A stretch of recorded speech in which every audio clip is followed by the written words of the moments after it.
DNA news Nashik, शोध सत्याचा।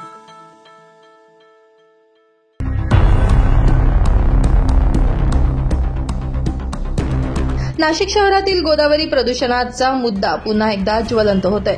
मनसे अध्यक्ष राज ठाकरे यांनी गुढीपाडवा मेळाव्यामध्ये देशातील आणि राज्यातील नदी प्रदूषणाचा विषय मांडल्यानंतर आता नाशिकमधील मनसे कार्यकर्त्यांनी गोदा प्रदूषणाचा मुद्दा हाती घेत बुधवारी रामकुंडात उतरून आंदोलन करण्याचा इशारा दिलाय। कोट्यवधी रुपये खर्च करून देखील दक्षिण गंगा गोदावरी मैलीच असल्यानं साधू महंतांना बरोबर घेऊन मनसेच्या वतीनं आता हे आंदोलन केलं जातंय। संकल्पना आदेश नुसार पूर्ण देशातील ज्या नद्या प्रदूषणमुक्त करायच्या आहे, ज्या प्रदूषित झालेल्या आहे, त्यामध्ये नाशिक जिल्ह्यातील पवित्र गोदावरी नदी, नंदिनी, वालदेवी आणि दारणा या 4 नद्या प्रदूषणमुक्त व्हावे म्हणून आज आम्ही पत्रकार परिषद बोलवलेली आहे। संपूर्ण नाशिक शहरातील पाणी गोदावरी नदीमध्ये जेवढे एसटीपी प्लांट आहेत, गोदावरी नदीच्या महानगरपालिकेने केलेले, महानगरपालिके हद्दीमध्ये, ते कोणतीही प्रक्रिया न करता तसंच पाणी सोडून दिलं जातं। जर एसटीपी प्लांट पूर्णपणे कार्यान्वित केले तर निश्चितपणे नद्या प्रदूषणमुक्त होतील। आता समजा नंदिनी आहे, नंदिनीवर एकही एसटीपी प्लांट नाही आहे, त्याच्यावर एसटीपी प्लांट केला पाहिजे। वालदेवी नदीवर एसटीपी प्लांट केले पाहिजे, कारण याच्यामध्ये संपूर्ण पाणी त्या भागातलं सोडलं जातं आणि ते तसंच पाणी नद्यांना जातं, त्यामुळे त्या प्रदूषित झालेल्या आहे। दारणाचं तसंच आहे। आपण जर बघूरला गेलं, बघूरपासून जर बघितलं, बघूर हे 15-20 हजार लोकसंख्येचं नगरपालिका आहे, ती नगर परिषद आहे। तिथून आपण बघितलं तर संपूर्ण गावांमधलं ग्रामपंचायतींचं पाणी, गावांचं पाणी या नद्यांमध्ये मिश्रित होतं आणि त्या पूर्णपणे प्रदूषित झालेल्या आहेत। या संपूर्ण प्रदूषण 4 नद्या प्रदूषणमुक्त व्हाव्या म्हणून आम्ही दिनांक 9 एप्रिल 2025 रोजी रामकुंड नाशिक येथे आमचं 1 दिवसाचं निदर्शनं त्या ठिकाणी होणार आहेत। आम्ही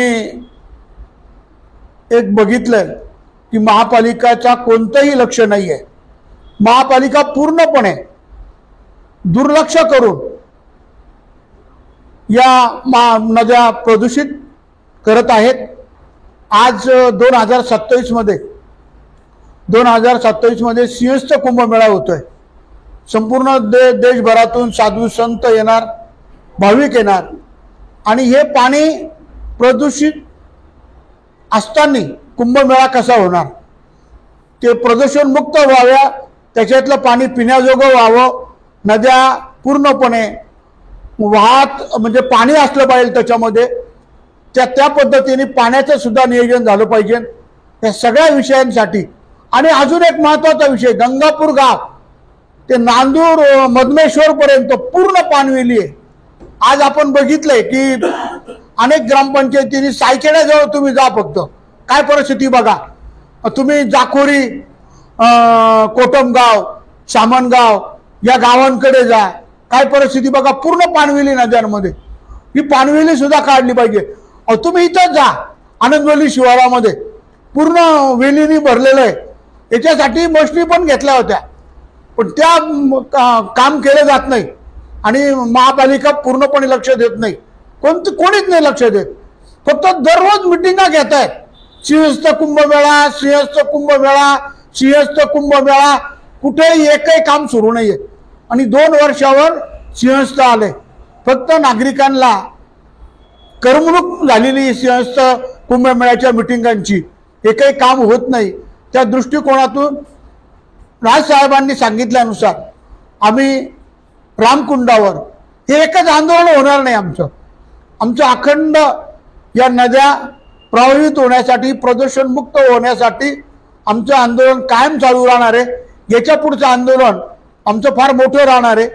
ते साखळी उपोषण राहणार आहे. जबाबदारी न्याय. दरम्यान नाशिकमधील गोदा प्रदूषणाचा प्रश्न गेल्या अनेक वर्षांपासून जैसे थेच आहे. गोदावरी नदीत प्रदूषण अजूनही मोठ्या प्रमाणात बघायला मिळतंय. यामध्ये प्रदूषण नियंत्रण मंडळाने प्रदूषणाची आकडेवारी आपल्या संकेतस्थळावर टाकली होती. मात्र राज ठाकरे यांनी मुंबईमध्ये घेतलेल्या सभेत नदी प्रदूषणाचा मुद्दा हाती घेतल्यानं 9 एप्रिलला नाशिकमधील साधू महंतांना सोबत घेऊन मनसे प्रदेश सरचिटणीस दिनकर पाटील आणि सलीम शेख यांच्या नेतृत्वामध्ये आंदोलनाचा इशारा देण्यात आलाय. Bureau report, DNA Nashik news, Nashik.